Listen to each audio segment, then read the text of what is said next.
Corona virus ఈ పేరు వెంటనే వెన్నులో వణుకు పుట్టిస్తుంది.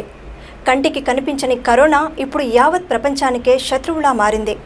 దీన్ని ఎలా అంతం చేయాలో అనే కాదు, ఎలా ఎదుర్కోవాలో కూడా అంతుబట్టని పరిస్థితి. ఇటువంటి క్లిష్ట పరిస్థితుల్లోనే హైదరాబాద్లోని Shri Sai homeo clinic doctor Srikanth గారు P30 ఇమ్యూన్ బూస్టర్ అనే ఔషధాన్ని ఆవిష్కరించారు. అయితే ఇప్పటికే ఇది క్యూబా, ఇటలీ దేశాల్లో ఎఫెక్టివ్గా పనిచేస్తోంది. మన దేశంలో కూడా SS హోమియో అండ్ ఆర్గానిక్స్ వారి కొలాబరేషన్తో ఇక్కడ కూడా P30 ఇమ్యూన్ బూస్టర్ను తయారు చేయడం జరిగింది. ఈ P30 ఇమ్యూన్ బూస్టర్ గురించి మరింత సమాచారాన్ని Shri Sai homeo clinic doctor Srikanth గారు అందిస్తారు. సార్ నమస్తే. నమస్తే. ఈ కరోనా వైరస్ యావత్ ప్రపంచంలోనే మానవాళిని పూర్తిగా అతలాకుతలం చేస్తుంది. అంటే మనకు ఎన్ని రోజులుగా మనకు రకరకాల వైరస్ కానీ బ్యాక్టీరియా కానీ చాలా వరకు వచ్చాయి. బట్ చాలా వరకు వైరస్లని కానీ బ్యాక్టీరియాలను కానీ తొందరగా నిర్మూలించగలిగిన మనం ఈ కరోనా వైరస్ని ఎందుకు అరికట్టలేకపోతున్నామంటారు? లైక్ ఇంతవరకు మన వాళ్ళకి వచ్చిన వేరియస్ వైరసెస్ కానీ బ్యాక్టీరియా కానీ మనకి 17th century నుంచి కూడా ఎవ్రీ 100 yearsకి ఒకసారి మనం పాండమిక్స్ చూస్తూ ఉన్నాము. సో ఇంతకుముందు వచ్చిన స్మాల్ పాక్స్, దాంతో 40 years వరకు మన సమాజం దాన్ని ఫైట్ చేయడం జరిగింది. తర్వాత వచ్చిన ప్లేగ్ కానీ, తర్వాత వచ్చిన స్పానిష్ ఫ్లూ కానీ ఇయర్స్ టుగెదర్ మానవాళికి ఒక సవాల్లాగా విసురుతున్నాయి. సో ఇప్పుడు వచ్చిన ఇంతకు ముందున్న వైరసెస్కి ఈ COVID-19కి కరోనా వైరస్కి మెయిన్ డిఫరెన్స్ వచ్చేసి ఈ కరోనా వైరస్ అనేది జూనోటిక్ డిసీజ్. జనరల్గా ఎనిమల్స్కి వచ్చే డిసీజు ఇంతవరకు మనుషులకి ఎప్పుడు అఫెక్ట్ అవ్వలేదు. కాబట్టి మనుషులకి దాని గురించిన అవగాహన లేదు. మనిషి సెల్స్కి, మనిషి యొక్క ఇమ్యూన్ సిస్టమ్కి ఇది ఎలా రియాక్ట్ అవ్వాలి, దాన్ని ఎట్లా నిర్వీర్యం చేయాలనే ఇమ్యూన్ సిస్టమ్ అనేది ఆ మాదిరిగా తయారవ్వలేదు. కాబట్టి అది బాడీని, మనుషులని చాలా వరకు ఇబ్బంది పెడుతోంది. సెకండ్ థింగ్ వచ్చేసి ఈ వైరస్ వేరే వైరస్తో స్వైన్ ఫ్లూ వచ్చాయి, అది కూడా ఎపిడమికే. తర్వాత మర్స్ వచ్చింది, సార్స్ వచ్చాయి. ఇవన్నీ కూడా తొందరగా కంటైన్ చేయగలిగాము. అవి ఏంటంటే కాస్త టైం ఇచ్చాయి, అవి కాస్త ఇన్సీడియస్గా వస్తుండే. ఆ డిసీజ్ సిమ్టమ్స్ కానీ అది కానీ ఇన్సీడియస్గా వస్తుండే. ఈ కరోనా విషయానికి వచ్చేసరికి ఏసిమ్టమాటిక్ పాజిటివ్ కేసెస్ చాలా ఉంటున్నాయి. వ్యక్తికి వైరస్ బాడీలో ఎంటర్ అయిన తర్వాత it is taking minimum 1 week to 10 days time to get out of the symptoms. అతనికి ఇంక్యుబేషన్ పీరియడ్ అంటారు. 5 days నుంచి 10 days వరకు కానీ ఆ సిమ్టమ్స్ బయటపడట్లేదు. అంతవరకు అతను టెస్ట్ చేయించుకోకపోతే పాజిటివ్ అనే విషయం అతనికి తెలియదు, సమాజానికి తెలియదు. అతను సమాజంలో తిరుగుతూ ఉంటాడు, 10 మందికి ఎఫెక్ట్ చేస్తుంటాడు. ఎవరైతే ఇమ్యూన్ సిస్టమ్ తక్కువ ఉంటుందో వాళ్ళందరూ కూడా ఆ వైరస్ బారిన పడుతున్నారు. సెకండ్ థింగ్, ర్యాంపెంట్గా స్ప్రెడ్ అవుతుంది. దీని ఒక ఇంక్యుబేషన్ పీరియడ్ చాలా లాంగ్గా ఉంటుంది, ఇదొకటి. తర్వాత ఇది జూనోటిక్ డిసీజు, ప్రపంచానికి కొత్త వైరస్. కాబట్టి బాడీ యొక్క immune system it is not recognizing to fight against it. అందువల్ల ఇది ఇంత మాదిరిగా సమాజాన్ని ఇంత విజృంభిస్తోంది, మనకి మానవాళికి ఇంత చేడు కలిగజేస్తుంది. సో వ్యాధి సోకిన వ్యక్తికి కూడా తెలియట్లేదు ఆ వ్యాధి సోకింది అనే విషయం. అతను టెస్ట్ చేయించుకుంటే తప్ప తెలియట్లేదు. అతను ఏదైనా క్రిటికల్ ప్రైమరీ కాంటాక్ట్ అయ్యి ఉంటే, ఇంతకుముందు చూసేవాళ్ళం ప్రైమరీ కాంటాక్ట్ ఎవరైతే పాజిటివ్ టెస్ట్లో తెలిసిందో అతను 15 రోజుల నుంచి ఎక్కడెక్కడ వెళ్ళాడు, ఎవరెవరిని కలిసాడు, వాళ్ళందరినీ కంటైన్ చేయడం, వాళ్ళందరినీ ఐసోలేషన్లో పెట్టడం చూస్తున్నాం. సో అదేంటంటే అతనికి తెలియట్లేదు. వైరస్ బాడీలో ఎంటర్ అయిన తని ఏసిమ్టమాటిక్ పాజిటివ్ కేసెస్ 80% ఉన్నాయి. ఓ 15% కేసెస్ మైల్డ్ పాజిటివ్ కేసెస్ ఉన్నాయి. ఓ 5% కేసెస్ క్రిటికల్లోకి వెళ్తున్నాయి. దట్టు ఏంటంటే ఈ కరోనా వైరస్ వ్యాధి లక్షణాలు ఎలా ఉన్నాయంటే, అంటే ఏదో అంటే కొత్తగా ఏమీ లేవు. అంటే అది మామూలుగా జలుబుగా వస్తుంది, జ్వరంగా వస్తుంది. అంటే ఇప్పుడు మనం చూసుకుంటే ఇది వర్షాకాలం, సో సీజనల్ గానే అనుకోవచ్చు. దీనికి కూడా కన్ఫ్యూజన్ అవుతుంది. సో ఈ కరోనా వైరస్ దీన్ని తీసుకుంటే కన్నా ఇప్పటి వరకు ప్రపంచంలో మినిమం ఒక 6,000 స్టడీస్ చేశారు. వేరియస్ ప్రపంచవ్యాప్తంగా అన్ని దేశాలలో 6,000 స్టడీస్ ఈ కరోనా వైరస్ గురించి చేసిన స్టడీస్లో ఒక స్టడీకి ఇంకో స్టడీకి పొంతన లేకుండా ఉంది. సో ఆ సిమ్టమ్స్ ఈ సిమ్టమ్స్ ఏవి కూడా కోరిలేట్ అవ్వట్లేదు.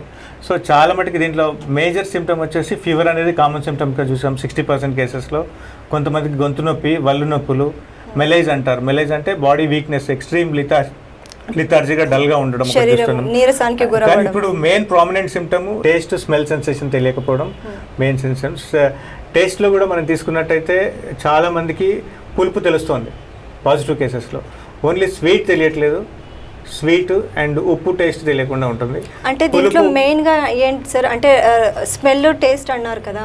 సో టేస్ట్ అనేది రకరకాలుగా టేస్ట్ ఉంటుంది, అన్ని రకాల టేస్ట్లు. దాంట్లో మెయిన్గా ఈ పులుపు టేస్ట్ తెలుస్తుంది పాజిటివ్ కేసెస్లో కూడా. ఓన్లీ స్వీట్ టేస్ట్ మాత్రం తెలియలేకపోతుంది. స్వీట్స్ అండ్ ఉప్పు టేస్ట్ మాత్రం తెలియలేకపోతుంది. Salty taste and sweet and salty taste మాత్రం ప్రామినెంట్ గా చాలా మంది గుర్తించలేకపోతున్నారు. ఈ సోర్ టేస్ట్ అంటే పులుపు మాత్రం వాళ్ళు గుర్తించగలుగుతున్నారు. మరి స్మెల్స్ సెన్సేషన్ లో చాలా మటుకు అన్ని చాలా స్ట్రాంగ్ స్మెల్స్ ఉన్నాయి, భారీ ఎక్స్ట్రీమ్ స్ట్రాంగ్ స్మెల్స్ ఉన్నాయి మాత్రమే గుర్తించగలుగుతున్నారు. మైల్డ్ స్మెల్స్ ఏవి కూడా గుర్తించలేకపోతున్నారు. లైక్ మనం రోజ్ ఫ్లవర్ స్మెల్ అనుకోండి, కాస్త మైల్డ్ గా ఉంటుంది, అట్లాంటి స్మెల్ గుర్తులేకపోతున్నారు. సో ఏదైనా మైల్డ్ స్మెల్ని వాళ్ళు టెస్ట్ చేసుకుంటే సరిపోతుంది. అట్లా ఇది మెయిన్ ప్రామినెంట్ సిమ్టమ్ వచ్చేసి fever is a common symptom. గొంతు నొప్పి, వల్లు నొప్పులు, మెలైజ్, ఇవన్నీ ఫ్లూ సిమ్టమ్స్ అన్నీ కూడా ఉండగా కరోనా లక్షణం పర్టికులర్గా వచ్చేసరికి ఎక్స్ట్రీమ్ లిథార్జీ, బాగా వీక్నెస్ ఉండడం, అండ్ స్మెల్ టేస్ట్ సెన్సేషన్ లేకపోవడం, బ్రెత్లెస్నెస్, బ్రీతింగ్ ఆయాసంగా ఉండడం, తర్వాత చెస్ట్ పెయిన్ రావడం, తర్వాత కొంతమంది గ్యాస్ట్రోఇంటెస్టైనల్ సిమ్టమ్స్ అంటారు, అంటే మోషన్స్ అవ్వడం కానీ వామిటింగ్స్ అవ్వడం కానీ ఇంటెస్టైనల్ సిమ్టమ్స్ కూడా ప్రామినెంట్గా చూస్తారు. సో ఇప్పుడు మీరు చెప్పిన లక్షణాలన్నీ ఒకే వ్యక్తిలో ఉండొచ్చా, లేకపోతే వ్యక్తికి డిఫరెన్స్ కూడా ఉండొచ్చా? లక్షణాలు వ్యక్తికి డిఫరెంట్గా ఉంటుంది. లైక్ కొంతమందిలో ఈ సిమ్టమ్స్ ఉండొచ్చు, కొంతమందిలో ఆ సిమ్టమ్స్ ఉండొచ్చు, లేకపోతే కొంతమందికి అన్ని క్లబ్ అయి ఉండొచ్చు. అందరిలోనూ అన్ని లక్షణాలు ఉండాల్సిన పని లేదు. ఏదైనా ఒక ప్రామినెంట్ లక్షణం ఉంటే చాలు. ఎవరైనా దాని గురించి డౌట్ పడాల్సింది ఎప్పుడంటే ఏదైనా ఎక్స్ట్రీమ్ ఫీవర్ తగ్గకుండా, ఫీవర్ మోర్ దెన్ 5 days ఉన్న హై ఫీవర్, క్రోసిన్ వేసుకుంటే తగ్గడం మళ్ళీ పెరగడం, ఇట్లా మోర్ దెన్ 5 days కంటిన్యూ అయినా కానీ, స్మెల్ టేస్ట్ సెన్సేషన్ తగ్గినా కానీ, ఈ వీటితో పాటు stomach gastrointestinal symptoms, motions vomitings అవ్వడం కానీ, వల్లు నొప్పులు, గొంతు నొప్పి, దగ్గు పర్టికులర్గా ఈ కరోనా విషయానికి వస్తే పొడి దగ్గులా ఉంటుంది. ఇప్పుడు మనం ఫ్లూ విషయంలో వస్తే కఫన్ దగ్గులా ఉంటుంది. సో అదొకటి ప్రామినెంట్ సిమ్టమ్. దాన్ని డిఫరెన్షియేట్ చేసుకోవడానికి ఆ మాదిరిగా చూసుకోవచ్చు.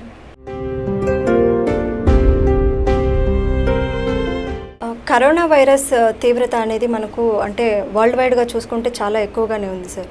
సో ఇది ఎలాంటి అంటే వయసు రీత్యా వాళ్ళకు సోకే అవకాశం ఉందా? లైక్ ఎలా అంటే ఇప్పుడు చాలామంది అంటే మనకు ప్రపంచంలో వైద్య రంగమే నివ్వెరపోయి చూస్తున్న పరిస్థితి, హెల్ప్లెస్గా ఉన్నారు. ఈవెన్ డాక్టర్స్ కూడా ఏమీ చేయలేని పరిస్థితి. సో ఈ పరిస్థితి రావడానికి కారణం కరోనా వైరస్ అంత ప్రభావంగా ఉండడం. సో దాని తర్వాత ఏంటంటే ఈ వైరస్ అనేది చిన్నపిల్లల నుంచి పెద్దవారి దాకా, సో చిన్నపిల్లల నుంచి ఏ ఏజ్ వాళ్ళకు ఎక్కువ ఇది ఎఫెక్ట్ అవుతుంది? కరెక్ట్, చాలా ఇంపార్టెంట్ క్వశ్చన్. లైక్ ఇప్పుడు మనం ఈ ఏజ్ డిఫరెన్స్ కూడా చూసుకున్నట్టయితే యూరోప్ కంట్రీస్లో, అమెరికన్ కంట్రీస్లో ఇది 60 above years వాళ్ళకి, 70 above years వాళ్ళకి 60% వరకు చూసాం. అదే మనం ఇండియా విషయానికి వస్తే 40 to 60% వాళ్ళలో 60% కేసెస్ చూస్తున్నాం. సో ఈ వైరస్ అక్కడ ఉండే వైరస్ స్ట్రెయిన్, ఇక్కడ ఉండే వైరస్ స్ట్రెయిన్ డిఫరెంట్గా ఉండడం ఒకటి, అక్కడ బాడీ నేచర్, ఇక్కడ బాడీ నేచర్ కూడా డిఫరెంట్గా ఉండడం కూడా మనం ప్రామినెంట్గా చూస్తున్నాం. European countries, UK and Italy కానీ, క్యూబా కానీ, అక్కడ ఉండే దేశాలలో 70 years అండ్ అబోవ్ వాళ్ళలో 80% డెత్స్ చూసాం. అక్కడే మన ఇండియా విషయానికి వస్తే 40 to 60 ఏజ్ గ్రూప్ వాళ్ళలో 60% డెత్స్ చూస్తున్నాం. కాబట్టి ప్రామినెంట్గా ఇదని చెప్పలేము. కానీ ఒక విషయం వచ్చేసి 12 years బిలో వాళ్ళకి బాడీలో థైమస్ గ్లాండ్ అని ఉంటుంది. ఏదైతే సైటోకిన్ స్ట్రోమ్ కొరకి అది బాగా ప్రామినెంట్గా థైమస్ గ్లాండ్ డెవలప్ అవునప్పుడు సైటోకిన్ స్ట్రోమ్ అనేది జరగదు. కాబట్టి మార్బిడిటీ తక్కువగా ఉంటుంది, వాళ్ళలో మరణాల రేటు తక్కువ ఉంటుంది 12 years బిలో వాళ్ళకి. ఒకవేళ పాజిటివ్ కేసెస్ వచ్చినా కానీ పెద్దవాళ్ళలో భయపడినంత భయపడక్కర్లేదు. సో వాళ్ళ బాడీ వాళ్ళు రికవర్ చేస్తూ ఉంటుంది. థైమస్ డెవలప్ అవ్వదు కాబట్టి వేరే కోమార్బిడిటీస్ లేకపోతే వాళ్ళు ఈజీగా రికవర్ అవుతారు. కానీ ఇది మేజర్గా ఎవరిని ఎఫెక్ట్ చేస్తుందంటే కోమార్బిడిటీస్ ఎవరికైతే ఎక్కువ ఉంటాయో, కోమార్బిడిటీస్ అంటే already pre existing diseases, sugar, BP ఉండడం కానీ, క్యాన్సర్ పేషెంట్స్ కానీ, లేదంటే ఈ ఇమ్యూన్ సప్రెసెంట్ డ్రగ్స్ వాడే రుమటాయిడ్ ఆర్థరైటిస్ పేషెంట్స్ కానీ, కొంతమంది organ transplant, kidney transplant, liver transplant వేసుకున్న వాళ్ళు ఇమ్యూన్ సప్రెసెంట్స్ వాడతారు. అట్లాంటి వాళ్ళకి ఇమ్యూనిటీ డౌన్ అయి ఉన్న వాళ్ళకి ఈ వైరస్ వల్ల చాలా ఆపద కలుగుతుంది. వాళ్ళలో మరణాల శాతం ఎక్కువ చూస్తుంది. సో ఏదో ఒక జబ్బుతో బాధపడుతున్న వాళ్ళకు మాత్రం ఇది చాలా ఎఫెక్టివ్గా అయితే చూపిస్తుంది. కరెక్ట్.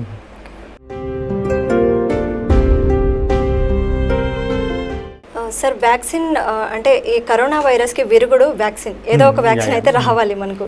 కానీ ప్రపంచం మొత్తం మీద అంటే చాలా మంది సైంటిస్టులు, చాలా యూనివర్సిటీలు వ్యాక్సిన్ని కనిపెట్టాము, ట్రయల్స్లో ఉన్నాయి అంటున్నారు. ట్రయల్స్ వరకు మనం ఎందుకు ఆగుతున్నాం? అది ఇంకా ఇంప్లిమెంటేషన్ తర్వాత అంటే ప్రజలకు వరకు ఎందుకు అందుబాటులోకి రాలేకపోతుంది? ఒక విషయం అండి, ఏదైనా ఎపిడమిక్ కానీ పాండమిక్ కానీ మనం చూసుకున్నట్టయితే జనరల్గా ఇట్లాంటి ఎపిడమిక్స్ ప్రపంచవ్యాప్తంగా ఒక వ్యాధి ప్రపంచం మొత్తాన్ని అతలకుతలం చేసినప్పుడు ఆ వ్యాధి నుంచి ఎలా బయటపడగడం అనేది మనం ఆలోచించుకున్నప్పుడైతే హెర్డ్ ఇమ్యూనిటీ అంటారు.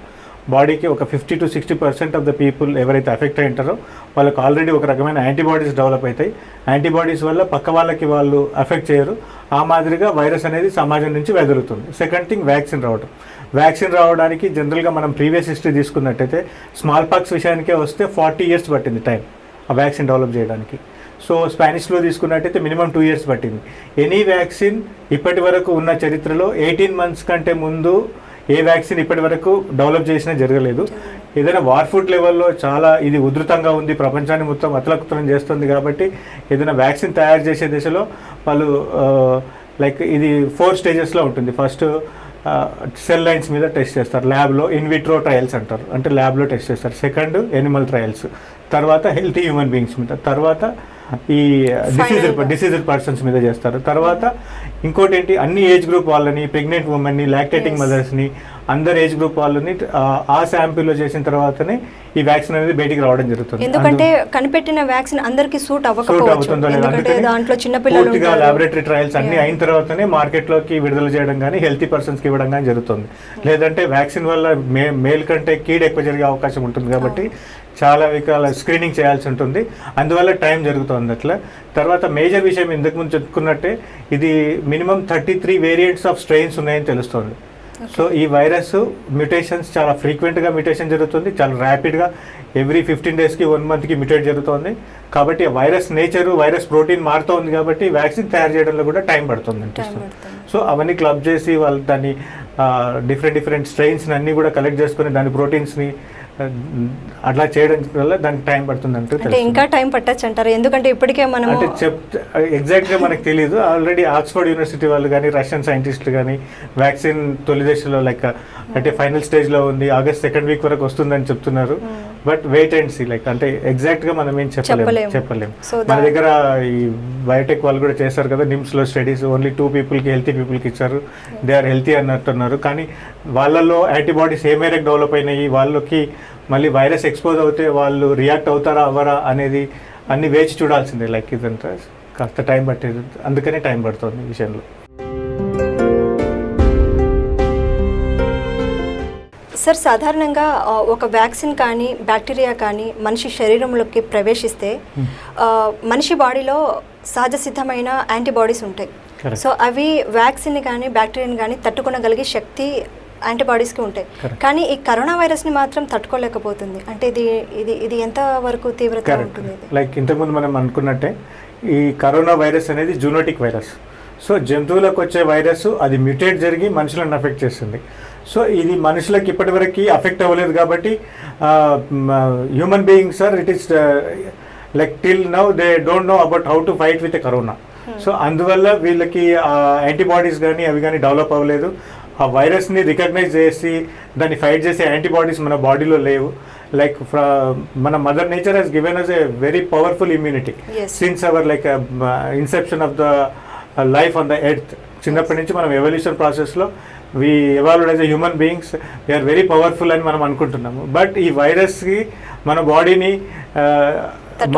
ఇమ్యూనిటీ అనేది ఆ వైరస్ని ఇంకా రికగ్నైజ్ చేయలేకపోతుంది. సో దాన్ని ఫైట్ చేసే యాంటీబాడీస్ మన బాడీలో క్రియేట్ అవ్వట్లేదు. ఇంతకుముందు రీసెంట్గా లైక్ 2 months బిఫోర్ ఏదైతే మలేరియా అఫెక్టెడ్ ఏరియాస్లో ఉన్నారో వాళ్ళల్లో ఈ వైరస్ ఉధృతి తక్కువ ఉందని అనుకున్నాము. తర్వాత ఏదైతే సదరన్ హెమిస్ఫియర్లో మనకు గ్లోబ్లో చూసినట్టయితే సదరన్ కంట్రీస్ లైక్ ఇండియా అనుకొని దుబాయ్ కానీ ఇట్లాంటి కంట్రీస్, జపాన్లో కానీ తక్కువ ఉంది, టెంపరేచర్ ఎక్కువ ఉంటుంది. తర్వాత వీళ్ళంతా మలేరియా అఫెక్టెడ్ జోన్లో ఉంటారు. ఆఫ్రికన్స్ వీళ్ళలో ఎక్కువ వైరస్ అఫెక్ట్ చేయలేకపోతుందని అనుకున్నారు. కానీ ఆ స్టడీస్ అన్ని తప్పని తెలిసినాయి. సో ఇదొకటి.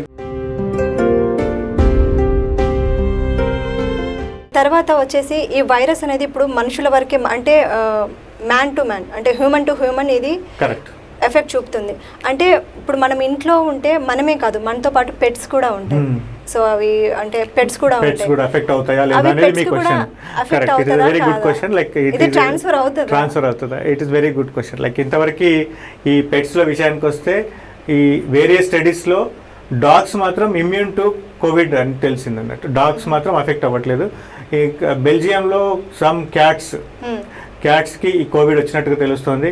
అండ్ సింగపూర్ అండ్ మలేషియాలో లయన్స్కి కూడా ఈ కోవిడ్ వచ్చినట్టు తెలుస్తుంది. కానీ వాళ్ళు అఫెక్ట్ అయినట్టు తెలుస్తుంది. కానీ దాంట్లో ఎక్కువ మార్బిలిటీ అనేది మనం చూడలేదు. పెట్స్కి డెఫినెట్గా అఫెక్ట్ అవుతుంది. డాగ్స్కి మాత్రం ఈ వైరస్ ఇమ్యూనిటీ ఉందన్నట్టుగా సో తెలుస్తుంది. కంప్లీట్ గా డాగ్స్ కి మాత్రం ఇమ్యూనిటీ ఉన్నట్టుగా తెలుస్తుంది ఇప్పటి వరకు స్టడీస్. సో వైరస్ తట్టుకునే శక్తి శక్తి అయితే డాగ్స్ డాగ్స్ అయితే లో ఉంది. ఉంది. ఇంట్లో మనం పెంచుకునే పెట్స్ కి అయితే ఉంది. పెట్స్ లో డాగ్స్ కి ఉంది. Dogs కి cats are affecting both. Okay. అది బెల్జియంలో చూసినట్టయితే క్యాట్స్కి చాలా క్యాట్స్కి ఈ కరోనా ఉన్నట్టుగా తెలిసింది. అవును సార్. అండ్ సింగపూర్లో లయన్స్కి కానీ టైగర్స్కి కానీ ఇది ఎఫెక్ట్ అయినట్టుగా చూస్తున్నాం. వన్స్ ఈ కరోనా వైరస్ ఒక మనిషికి సోకిన తర్వాత అది మనిషి బాడీలో ఎన్ని రోజుల వరకు ఇంకా అంటే దాని ప్రభావం ఉంటుందంటారు? It is very good question అండి. లైక్ బాడీలో ఒక వైరస్ ఎంటర్ అయిన తర్వాత it is taking 5 days to 12 days time to exhibit the symptoms. Incubation period అయిపోయి వాళ్ళకి సిమ్టమ్స్ రావడానికి తెలుస్తుంది. ఆ వైరస్ బాడీలో నుంచి పూర్తిగా నిర్వీర్యం అవడానికి మినిమం 21 days పడుతుంది. సిమ్టమ్స్ వచ్చినప్పటి నుంచి 17 days వరకు కూడా వాళ్ళు ఐసోలేషన్లో ఉండడం అవసరం. ఆఫ్టర్ 17 days తర్వాతనే వైరస్ బాడీలో నుంచి పూర్తిగా నిర్వీర్యం అయినట్టుగా తెలుస్తుంది. అండ్ ఎవరైతే ఇమ్యూనిటీ తక్కువ ఉంటుందో ఓల్డ్ ఏజ్ పీపుల్ ఉంటారో they are carrying the virus for months together. Okay.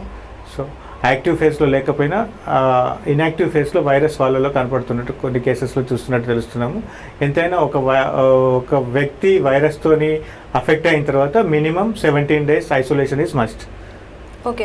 Once ఒకసారి ఒక మనిషికి వైరస్ సోకిన తర్వాత 17 days ఆ 21 days పీరియడ్ కంప్లీట్ అయిన తర్వాత మళ్ళీ అంటే తిరిగి ప్రభావం చూపడానికి ఛాన్సెస్ ఉన్నాయి. వేరే స్టడీస్లో ఈ ఒక వ్యక్తి ఆల్రెడీ అఫెక్ట్ అయిన తర్వాత అతనిలో ఉన్న యాంటీబాడీస్ మినిమం 3 months వరకు అయితే అతన్ని గార్డ్ చేస్తున్నట్టుగా మనం చూస్తున్నాం. వుహాన్లో like where first cases are seen in Wuhan city in China. So అక్కడ 3 months తర్వాత ఎవరైతే అఫెక్ట్ అయినారో వాళ్ళలో కొంతమందిలో 3 months తర్వాత మళ్ళీ సెకండ్ అటాక్ కూడా వచ్చినట్టుగా చూస్తున్నాం. సో యాంటీబాడీస్ నిర్వీర్యం అయిపోతున్నట్టుగా కొంతమందిలో వాళ్ళ బాడీ ఇమ్యూనిటీ నేచర్ని బట్టి కానీ 3 months తర్వాత మళ్ళీ వాళ్ళు అఫెక్ట్ అయినట్టుగా చూస్తున్నాం. సో ఈ లోపల వీళ్ళు ఫ్యామిలీతో అంటే కాంటాక్ట్ అవ్వడం, లైక్ కలిసి కూర్చోవడం, తినడం ఇలాంటివి చేయకూడదండి. అది వాళ్ళు చాలా మటుకి అంటే ఏదైతే బాడీ ఇమ్యూనిటీ తక్కువ ఉంటుందో వాళ్ళకి మళ్ళీ RT-PCR చేసి దాంట్లో వైరస్ లేదని తెలిసేంత వరకు కూడా వాళ్ళు మాస్క్ లేకుండా బయట తిరగకూడదు, ఫ్యామిలీతో కలిసి ఉండకూడదు. Minimum social distancing 3 feet 6 feet or 8 feet డిస్టెన్స్తోనే ఉండాలి. ఎందుకంటే చాలామంది ఏంటంటే ఒక్కసారి వైరస్ ఎఫెక్ట్ అయిన తర్వాత వాళ్ళు కోలుకున్న తర్వాత ఇంకా సరే ఒకసారి వచ్చి వెళ్ళిపోయింది ఇంకా మళ్ళీ మాకు రాదు అన్న ధీమాలో కూడా ఉంటాయి. కానీ జనరల్గా వైరస్ క్యారింగ్ అవుతుంటారు, కంటిన్యూస్ అవుతుంటారు కాబట్టి వాళ్ళు స్ప్రెడ్ చేసే అవకాశం చాలా ఉంటుంది. ఎందుకంటే అది మళ్ళీ వైరస్ ఎప్పుడు మళ్ళీ లోపల నుంచి ఏది అవుతుందో ఎఫెక్ట్ అవుతుందో తెలియదు. సో కంపల్సరీగా సోషల్ డిస్టెన్సింగ్ అనేది చాలా అవసరం.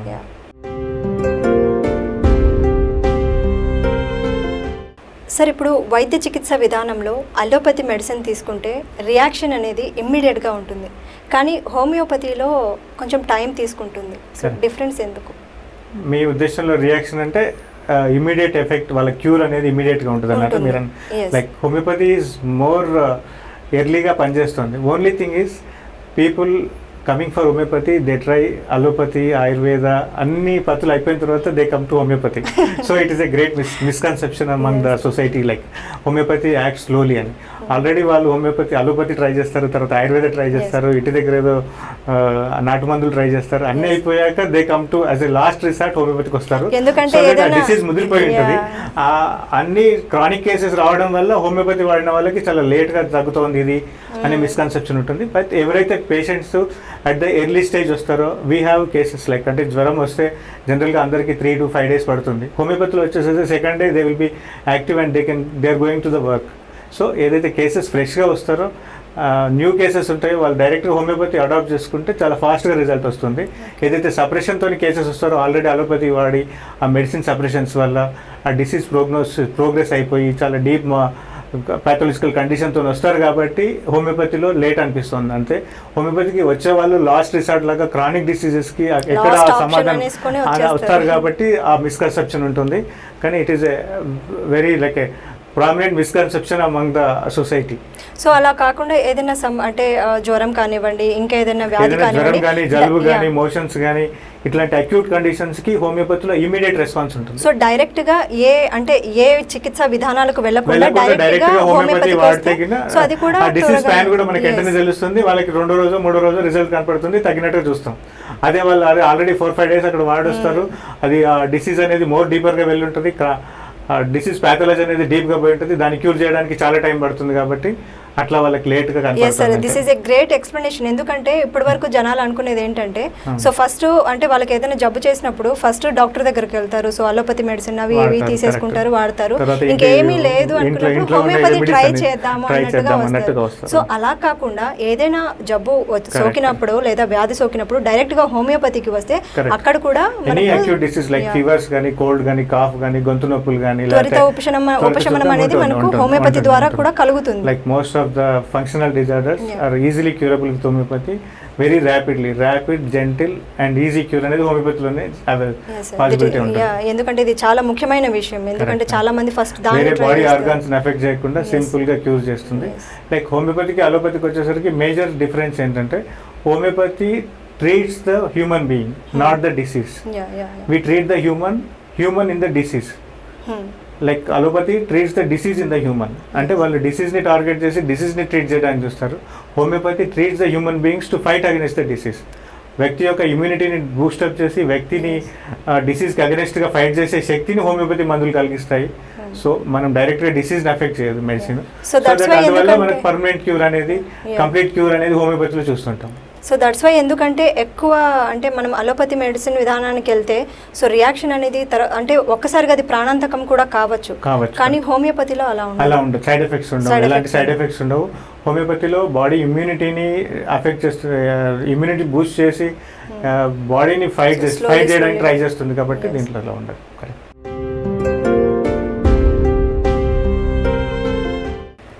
సార్, హోమియోపతి అనే మందులు వేటి నుంచి తయారు చేస్తారు, ఎలా తయారు చేస్తారు? ఇంకొకటి ఏంటంటే హోమియోపతి మందుల నుంచి శాశ్వత పరిష్కారం లభిస్తుందా? కరెక్ట్.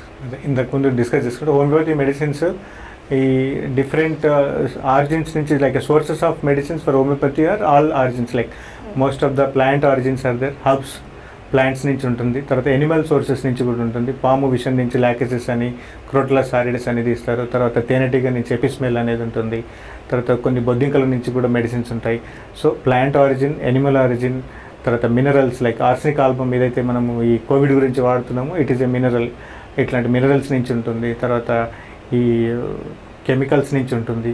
సో ఇంపాంటరబుల్ అని all sources of the nature. Homeopathy is a natural system of medicine based on the nature's law of cure. Similia similibus cure అంటారు. నేచర్స్ లా ఆఫ్ క్యూర్ పూర్తిగా ప్రకృతి సిద్ధాంతాలతో రోగాన్ని ఎలా నిర్వీర్యం చేయాలి అనే సిద్ధాంతాలతో తయారైన విధానం కాబట్టి పూర్తిగా ప్రకృతిలో లభించే అన్ని రకాల ఔషధాలని హోమియోపతి ఇంకల్కేట్ చేసుకుంటుంది. కంప్లీట్గా నేచర్ నుంచే క్యూర్ అయిపోవాలి. లైక్ దీంతో ఎనీ ఆర్టిఫిషియల్ ఏజెంట్స్ ఏమి ఉండవు. నేచర్లో దొరికే డైరెక్ట్ ఎలిమెంట్స్తోనే హోమియోపతి సిస్టమ్ తయారవుతుంది. లైక్ ఈ కామన్ మనము మట్టితో కూడా లైక్ సిలికా అని, సైలీషియా అనే మెడిసిన్ తీసుకుంటాం.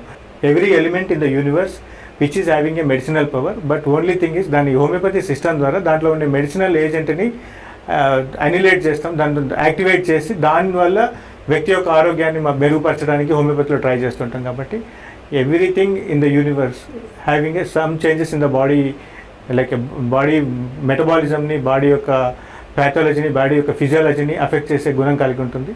దాని హోమియోపతి సిస్టంలో పొటెంటైజేషన్ అనే విధానంతో దాంట్లో ఉండే మెడిసినల్ పవర్ని యాక్టివేట్ చేసి దానివల్ల వ్యక్తి యొక్క డిసీజ్ని ట్రీట్ చేసే విధంగా దీన్ని ట్రై చేస్తుంటాం.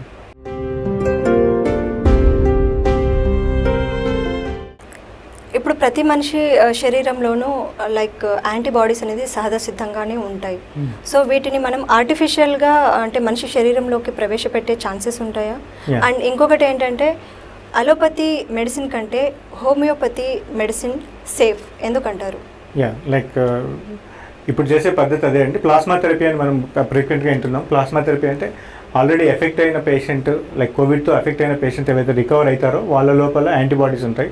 వాళ్ళలో బ్లడ్ తీసుకొని వాళ్ళలో ఉండే ప్లాస్మాని ప్రజెంట్గా డిసీజ్ అయిన పర్సన్కి ఇవ్వడం వల్ల, వాళ్ళ యాంటీబాడీస్ని డిసీజ్ అయిన పర్సన్కి ఇవ్వడం వల్ల ఆ యాంటీబాడీస్ వైరస్ని ఫైట్ చేసి వైరస్ని చంపేస్తున్నాయి. కాబట్టి దీన్నే లైక్ యాంటీబాడీస్ని ట్రాన్స్మిట్ చేయడం, లైక్ బ్లడ్ గ్రూప్ ఆధారంగా వాళ్ళ ప్లాస్మా థెరపీ చేస్తున్నాం. దీంతో యాంటీబాడీస్ని మనం ట్రాన్స్ఫ్యూజ్ చేసి దాంతో ఫైట్ చేయడం జరుగుతుందండి. సో హోమియోపతిలో సెకండ్ క్వశ్చన్ వచ్చేసి పర్మనెంట్ క్యూర్ అనేది ఉంటుంది. ఇది మనకు అలోపతి కంటే హోమియోపతి సేఫ్ అంటారు. అవును. ఏ విధంగా like homeopathy system it self, హోమియోపతిలో సింపుల్, సింగిల్, సిమిలర్ రెమెడీ ఇస్తాం. సో వ్యక్తికి చాలా అతి సూక్ష్మమైన పొటెన్షియల్, అతి సూక్ష్మమైన మెడిసినల్ పార్ట్ని ఒక ఆరోగ్యమైన వ్యక్తికి ఇచ్చి అతనిలో ఉండే సిమ్టమ్స్ అంతా రికార్డ్ చేసి మెట్రిమెటిక్ అని తయారు చేస్తారు. సో సిమిలర్ డిసీజ్తో వచ్చిన వ్యక్తికి ఆ మెడిసిన్ ఇచ్చినప్పుడు అది క్యూర్ చేయడం జరుగుతుంది. కాబట్టి హోమియోపతిలో ఎట్లాంటి దుష్పరిణామాలు వచ్చే అవకాశం లేదు, సైడ్ ఎఫెక్ట్స్ వచ్చే అవకాశాలు లేదు. అలోపతిలో వచ్చేసరికి క్రూడ్ డ్రగ్స్ వాడుతుంటారు. ఒక మెడిసిన్ ఒక డిసీజ్ని టార్గెట్ చేసి వాడడం వల్ల అది వేరే అన్ని రకాల సిస్టమ్స్ మీద ఎఫెక్ట్ చేసి వేరే సిస్టమ్స్ని డిస్టర్బ్ చేసి సైడ్ ఎఫెక్ట్స్ వస్తుంటాయి. కానీ హోమియోపతిలో ఆ విధంగా జరిగే అవకాశం ఉండదు. ఎందుకంటే డిసీజ్ బాడీని ఇమ్యూనిటీని పెంచుతుంది కాబట్టి దాంట్లో ఎట్లాంటి సైడ్ ఎఫెక్ట్స్ వచ్చే అవకాశాలు ఉండవు. And medicine part also very like a minimum డోస్కి వెళ్తుంది. దాంట్లో ఉండే డైనమిక్ పవరే పనిచేస్తుంది కాబట్టి దీంట్లో సైడ్ ఎఫెక్ట్స్ అనేవి ఉండవు. సో కంప్లీట్గా హోమియోపతి మెడిసిన్ అనేది మనిషి శరీరంలో ఇమ్యూనిటీ పవర్ని పెంచుతుంది. కరెక్ట్, ఇమ్యూనిటీ పెంచుతుంది. డిసీజ్కి అగెనిస్ట్గా బాడీని బిల్డప్ చేస్తుంది. డిసీజ్ని ఫైట్ చేయడానికి ఇది ట్రై చేస్తుంది. కావాల్సిన శక్తిని అనేది సమకూరుస్తుంది. Correct correct.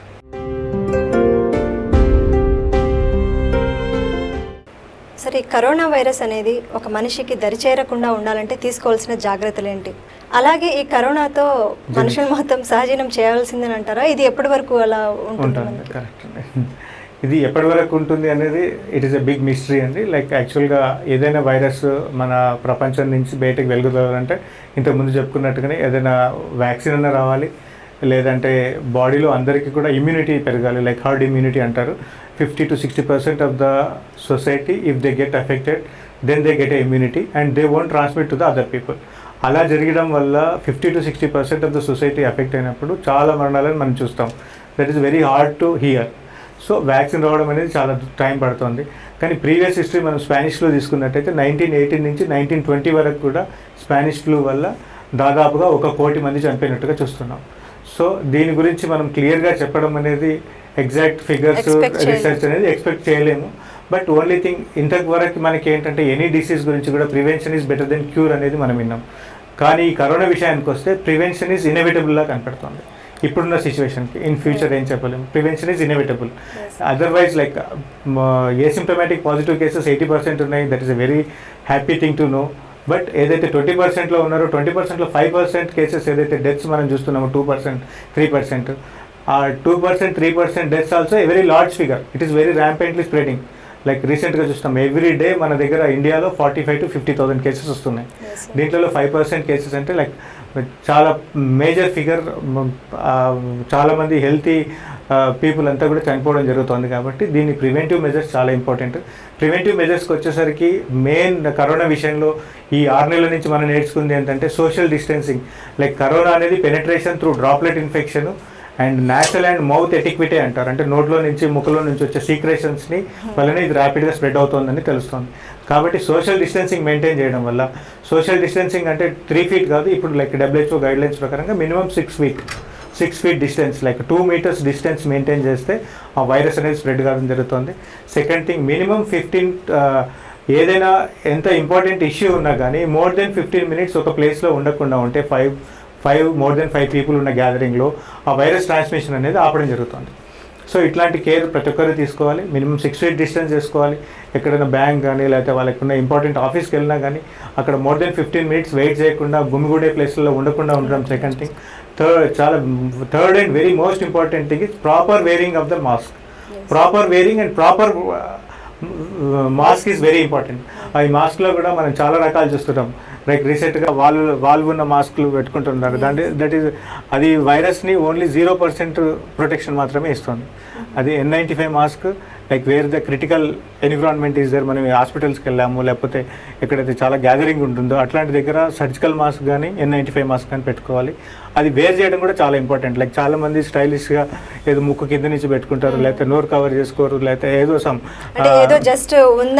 యాక్షన్ లా పెట్టుకుంటారు, చిన్ కింద పెట్టేసుకుంటారు వెరీ ప్రామినెంట్గా. చిన్ కింద ఉండే వైరస్ని మళ్ళీ పైకి లాక్కున్నప్పుడు ఆ వైరస్ని వాళ్ళు పిలుస్తూ ఉంటారు, మనమే తీసుకున్నట్టుగా ఉంటుంది. కాబట్టి ఈ మాస్క్ గురించి ప్రాపర్ నాలెడ్జ్ తెచ్చుకొని మాస్క్ని ప్రాపర్గా వేర్ చేయాలి. Like it should cover above the nose to below the chin వరకు కంప్లీట్గా కవర్ చేయాలి, చీక్స్ని కంప్లీట్గా కవర్ చేయాలి. And it should be intact. ఉరుకురికే తీయడం, కదిలించడము, లైక్ దాన్ని కిందికి అనడము. Like most of the people we are seeing like పెద్ద పెద్ద పొలిటీషియన్స్ కానీ, చాలా ప్రామినెంట్ పోలీస్ ఆఫీసర్స్ కానీ కెమెరా ముందుకు వచ్చేసరికి మాస్క్ కిందికి అనేసి వాళ్ళు మాట్లాడుతూ ఉంటారు. యాక్చువల్గా ఎప్పుడైతే గ్యాదరింగ్ ఉంటుందో ఆ టైంలో మాస్క్ పెట్టాల్సింది. అప్పటి వరకు మాస్క్ పెట్టుకొని ఉంటారు. లైక్ ఒంటరిగా ఉన్నప్పుడు ప్రాపర్గా మాస్క్ పెట్టుకొని ఉంటారు. ఎదుటి వ్యక్తి కనపడంగానే మాస్క్ తీసేసి వాళ్ళ ముఖం కనపడుతుందో లేదని చూస్తుంటారు. చిన్న చిన్న తప్పిదాలు దానివల్ల వైరస్ అనేది పెనిట్రేషన్ అవుతుంది. సో ఇట్లాంటి కేర్ ఒకటి తీసుకోవాలి. Social distancing is must. Mask wear చేయడము, శానిటైజర్, ఎక్కడ అన్ఈవెన్ అన్నోటీస్ లైక్ కొత్త ప్లేసెస్లో హ్యాండ్స్ ఎక్కడంటే అక్కడ టచ్ చేయకుండా ఉండాలి. Third thing very important, like చేతులను ఎప్పుడు కూడా ఈ మెడ పైభాగాల్లోకి టచ్ చేయకుండా ఉండాలి. ఇట్లాంటి కేర్ తీసుకోవాలి. Proper hydration is very must. Water ఎప్పుడు every half an hour, every 1 అవర్కి వాటర్ సిప్ చేస్తూ ఉండాలి. సో దట్ ప్రాపర్ హైడ్రేషన్లో ఉంటే వైరస్ ఎక్కువ కాలం బతకదు. సన్లైట్ ఈజ్ చాలా ఇంపార్టెంట్. సన్లైట్ వల్ల చాలా డిసీజెస్ తగ్గుతాయని చెప్తుంది. Mother nature has given very wonderful like immune booster for us. Sunlight is మన ఇండియన్ ఎన్విరాన్మెంట్కి, ఇండియన్ కంట్రీస్కి, మన తెలంగాణకి we are like we are blessed to have a sunlight more. Like వేరే యూరోపియన్ కంట్రీస్ లాగా కాదు.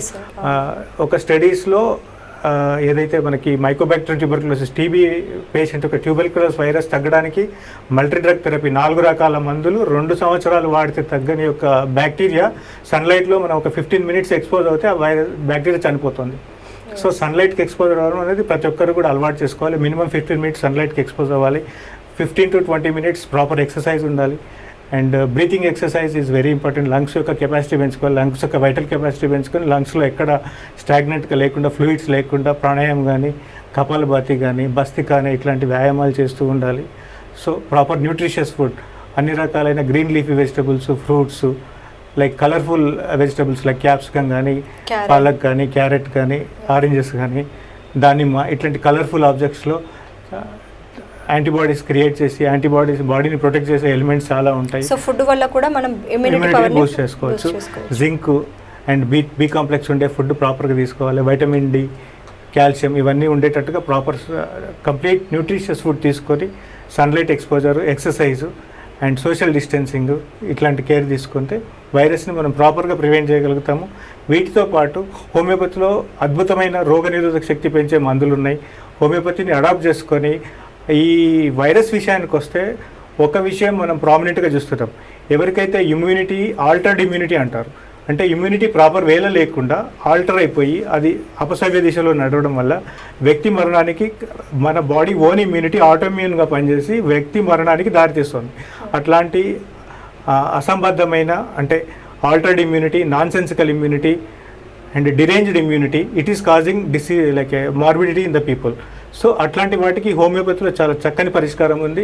ఆ రోగనిరోధక శక్తిని సవ్యమైన దిశలో పెట్టి రోగనిరోధక శక్తిని యాక్టివేట్గా ఉంచి వ్యక్తి యొక్క ఆరోగ్యాన్ని అన్ని విధాలుగా కాపాడడానికి సరైన అవకాశాన్ని ఇచ్చే ఈ మందులు ఉన్నాయి. కాబట్టి వీటిని అడాప్ట్ చేసుకోవడం చాలా అవసరం.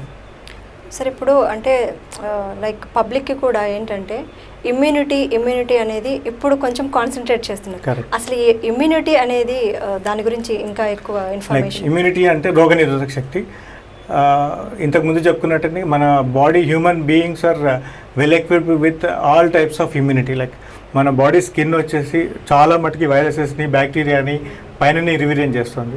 సో మన కళ్ళల్లో ఉండే సీక్రెషన్స్ చాలా మటుకి వైరసెస్ని, బ్యాక్టీరియాని మన టీయర్స్ రూపంలో వాటిని చంపేసి బయటికి పంపిస్తుంది.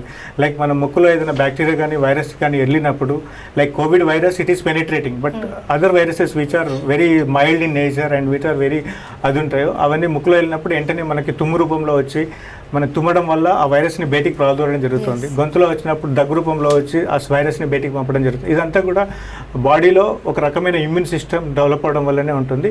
ఈ ఇమ్యూన్ సిస్టమ్ అనేది రోగనిరోధక శక్తి ఈ వైరస్ని కానీ, బ్యాక్టీరియా కానీ సమర్థంగా ఎదుర్కోవడానికి, వైరస్ని, బ్యాక్టీరియాని, బయట వస్తువులను నిర్వీర్యం చేయడానికి ఉపయోగపడుతుంది.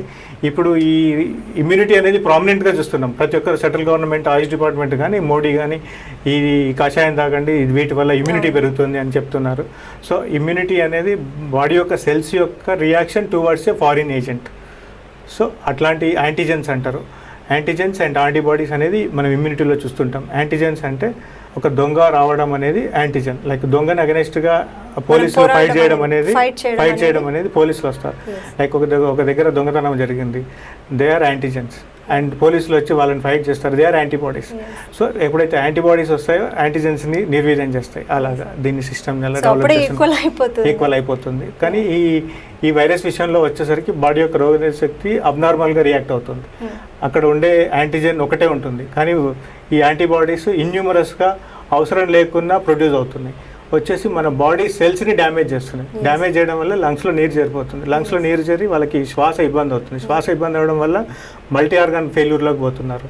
లైక్ లంగ్స్ నుంచి హార్ట్ నుంచి కిడ్నీస్ మీద పోయి వాళ్ళు చనిపోవడం. ప్రభావం ఇది లంగ్స్ మీద చూపిస్తుంది కదా. ఇది కోవిడ్ అనేది మెయిన్గా లంగ్స్ని రెస్పిరేటరీ ట్రాక్ట్ మీదనే మేజర్గా అఫెక్ట్ చేస్తుంది. కొంతమందిలో గ్యాస్ట్రోఇంటెస్టైనల్లోకి చేస్తుంది, కానీ ఫైనల్ రీజన్ ప్రామినెంట్గా మాత్రం లంగ్స్ మీదనే ఉంటుంది. మరి హోమియోపతిలో ఇమ్యూనిటీ పవర్ని పెంచుకోవడానికి ఇంకా ఏమైనా? Homeopathy system it self based on boosting the immunity. And హోమియోపతిలో 200 years నుంచి కూడా ఈ 1918 to 1920లో వచ్చిన స్పానిష్ ఫ్లూని కూడా హోమియోపతి చాలా సమర్థవంతంగా ఎదుర్కొన్నది. Like institute of homeopathy north America వాళ్ళు ఒక స్టడీ చేశారు. అక్కడ హోమియోపతి మెడిసిన్స్ వాడిన వాళ్ళకి 0.23% మార్బిలిటీ మాత్రమే చూశారు, వేరే అలోపతి మెడిసిన్స్ వాడిన వాళ్ళు 4% మార్బిలిటీ చూశారు. సో అంతవరకు లైక్ ఇక్కడ 0.23, అక్కడ 4%. సో అంత డిఫరెన్స్ ఆఫ్ దాన్ని లైక్ పీపుల్ని కాపాడడం జరిగింది. హోమియోపతి వల్ల బాడీ ఇమ్యూనిటీ బూస్టప్ అవుతుంది. ఇమ్యూనిటీ బూస్టప్ అయ్యి డిసీజ్ని వైరసెస్ని సమర్థవంతంగా ఎదుర్కొనే శక్తి వీటికి ఉంటుంది. కాబట్టి హోమియోపతిలో ఇలాంటి వాడచ్చు. సో మిగతా దేశాలతో పోల్చుకుంటే మన దేశంలో డెత్ రేట్ కొంచెం తక్కువగానే ఉంది కదా సార్, అంటే రీజన్ ఏమై ఉంటుందంటే? అంటే వ్యాధి ప్రభావం అయితే చూపుతుంది, అంటే కంపారిటివ్గా వేరే కంట్రీస్లో 3% ఉంది, మన దగ్గర 2.5%గా ఉంటుంది. మేబీ లైక్ మన దగ్గర ఉండే బాడీ ఇమ్యూనిటీ మేజర్ రీజన్ అని అనుకోవచ్చు. తర్వాత మనం ఇంతకుముందు చూసాం లైక్ యూరోపియన్ కంట్రీస్లో కానీ లేకపోతే అక్కడ కానీ వాళ్ళలో ఒబేసిటీ ఎక్కువ ఉంటుంది. ఒబేసిటీ ఉన్న వాళ్ళలో బాడీ రియాక్టివిటీ ఎక్కువ ఉంటుంది. తర్వాత మన దగ్గర వెజిటేరియన్స్ ఎక్కువ ఉంటారు కంపారిటివ్గా. వెజిటేరియన్స్లో బాడీ ఇన్ఫ్లమేటరీ రియాక్షన్ అనేది తక్కువ చూస్తున్నాం, ఆ మాదిరిగా చెప్పుకోవచ్చు. And still studies are going on like ఎందువల్ల తీసుకునే ఫుడ్ విధానంలో కూడా ఇమ్యూనిటీ ఉండడం వల్ల దానివల్ల కొంచెం కంపారిటివ్గా తక్కువ ఉంటుంది డెత్ రేట్స్ అనేది.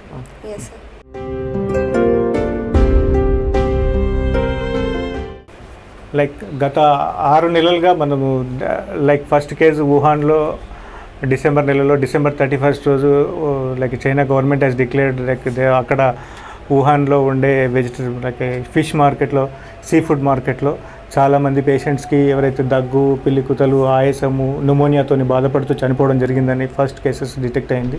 అండ్ March 15th WHO వచ్చేసి డిక్లేర్ చేసింది ఇట్ ఈస్ ఎ పాండమిక్ అని.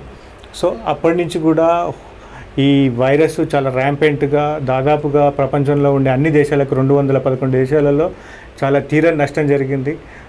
ప్రజలని major part of the people are being affected and there is no remedy in a regular system of medicine. So దాని కొరకు హోమియోపతిలో ఎట్లాంటి వైద్య విధానం ఉంటే బాగుంటుంది, లైక్ హోమియోపతిలో how better we can do అనే దాని మీద ఈ శ్రీ సాయి హోమియో దిల్సుఖ్ నగర్ వాళ్ళు రీసెర్చ్ చేయడం జరిగింది. లైక్ టీమ్ ఆఫ్ డాక్టర్స్ ఏ విధంగా మొడాలిటీస్ ఆఫ్ ట్రీట్మెంట్ ఏ విధంగా మనం ప్రాపర్గా సమాజానికి ఒక మేలు చేయగలుగుతాము అనే దాంట్లో వేరియస్ హెల్త్ బులెటిన్స్ని కానీ ఈ WHO బులెటిన్స్ని కానీ అన్ని స్టడీ చేయడం వల్ల క్యూబాలో ఒక ప్రామినెంట్గా చూడడం జరిగింది. విర్గో హోమ్ వీర్ అనే ఒక ప్రోడక్ట్ వల్ల it is a combination of medicine where Cuban people are used for 1.8 million people. 1.8 million old age home పీపుల్కి వాళ్ళు ఈ మెడిసిన్ ఇవ్వడం వల్ల వాళ్ళలో ఒక్కరు కూడా పాజిటివ్ రానట్టుగా మనకు తెలుస్తోంది. అండ్ ఇన్ 2012 వాళ్ళు లెప్టోస్పైరోసిస్ అనే ఒక భయంకరమైన వ్యాధికి ఈ క్యూబాలో హోమియోపతి మెడిసిన్ వాడడం వల్ల వాళ్ళలో డెత్ రేట్ కానీ వాళ్ళలో ఇన్సిడెన్స్ కానీ తగ్గించడం చూశారు.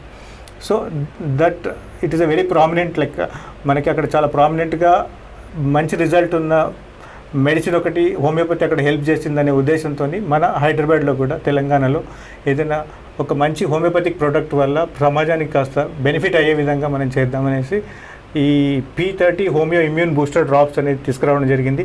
ఈ P30 homeo immune booster drops అనేది a combination of medicine which is very effective in treating the covid patients. Preventive ఆస్పెక్ట్లోనూ కానీ పాజిటివ్ వచ్చిన కేసెస్లో కూడా కొంతమందిలో చాలా ప్రామినెంట్ పాజిటివ్ రిజల్ట్స్ వచ్చాయి. నియర్లీ 3000 పీపుల్కి ఇప్పటిదాకా ఇచ్చాము, ఎవరు కూడా వీళ్ళలో పాజిటివ్ వచ్చినట్టుగా లేరు. అండ్ ఒక 10 to 15 పేషెంట్స్ పాజిటివ్ పేషెంట్స్ కూడా ఇచ్చాం. వాళ్ళలో రికవరీ రేట్ అనేది చాలా ఫాస్ట్గా జరిగింది. జనరల్గా అయితే 15 days 20 days పడుతుంది ట్రెడిషనల్ ట్రీట్మెంట్లో. హోమియోపతిలో వచ్చేసరికి 5 days to 1 week లోపల వాళ్ళు కంప్లీట్గా రికవరీ అయినట్టుగా చూస్తుంటాం.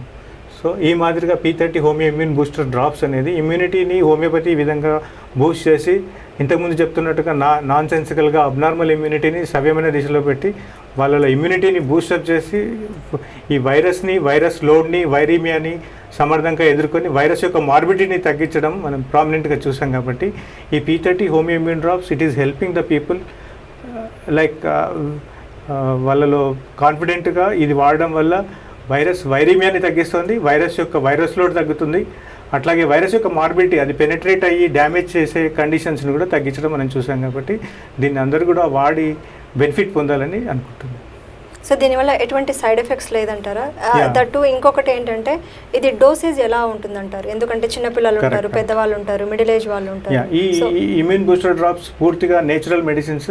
సిన్స్ 200 years నుంచి వేరియస్ స్టేజెస్లో వేరియస్ వైరసెస్ కానీ వేరియస్ ఎపిడమిక్స్లో యూజ్ చేసిన మెడిసిన్స్ని దీంట్లో వాడడం జరిగింది. ఇది ఏ ఏజ్ గ్రూప్ వాళ్ళకైనా కాంట్రా ఇండికేషన్స్ లేదు. లైక్ అప్పుడే పుట్టిన పిల్లల కాడి నుంచి ఆ ఓల్డ్ ఏజ్ పీపుల్ వరకు ప్రతి ఒక్కరు వాడచ్చు. ఎవరిలో కూడా ఎలాంటి సైడ్ ఎఫెక్ట్స్ ఉండవు. సెకండ్ థింగ్, ఇది ఏంటి కాంట్రా ఇండికేషన్స్ లేవు.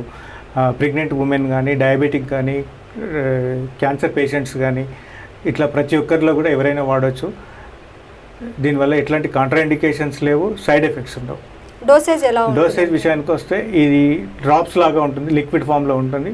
20 drops అరకప్పు నీళ్ళల్లో పొద్దున పరిగడుపున నోట్లో ఎట్లాంటి స్మెల్ లేనప్పుడు ఫస్ట్ ½ cup వాటర్లో 20 drops వేసుకొని తాగాలి. మళ్ళీ నైట్ డిన్నర్ ముందర కూడా 20 drops అరకప్పు నీళ్ళలో వేసుకొని తాగాలి. అట్లాగా 5 days వాడాలి. 5 days తర్వాత ఒక నెల రోజుల వరకు రోజు ఒక పూట లైక్ ఉదయం పరిగడుపున 20 చుక్కలు అరకప్పు నీళ్ళలో వేసుకొని తాగాలి. చిల్డ్రన్స్ విషయానికి వస్తే చిన్నపిల్లల్లో బిలో 2 years వాళ్ళకి 10 drops అరకప్పు నీళ్ళలో వేసుకుంటే సరిపోతుంది. ఓకే. సో అంటే 2 ఏళ్ళ అబవ్ ఉన్న పిల్ల అంటే 2 ఏళ్ళ పెద్ద పిల్లలకి సో నార్మల్ డోసేజ్ ఇవ్వచ్చు. బిలో 2 years వాళ్ళకి అడల్ట్స్ కి ఎలా అయితే తీసుకుంటారో అదే డోస్ లైక్ 2 years అబవ్ వాళ్ళకి సేమ్ డోస్ ఉంటుంది. అండ్ ఎలాంటి కాంట్రా ఇండికేషన్స్ లేవు. ప్రెగ్నెంట్ ఉమెన్ కానీ, లాక్టేటింగ్ మదర్స్, పాలిచ్చే తల్లులకు కానీ, క్యాన్సర్ పేషెంట్స్ కానీ, డయాబెటీస్ హైపర్ టెన్షన్ పేషెంట్స్ కానీ వాళ్ళు వాడే రెగ్యులర్ మెడిసిన్స్తో పాటు దీన్ని నిస్సంబంధంగా వేరే నిస్సందేహంగా అన్ని వాడుకోవచ్చు. No side effects. 5 రోజుల వరకు మార్నింగ్ పరిగడుపున, ఈవినింగ్ మనం after food, before food. So 5 days తర్వాత only morning time up to 1 month. 1 month. Okay, correct.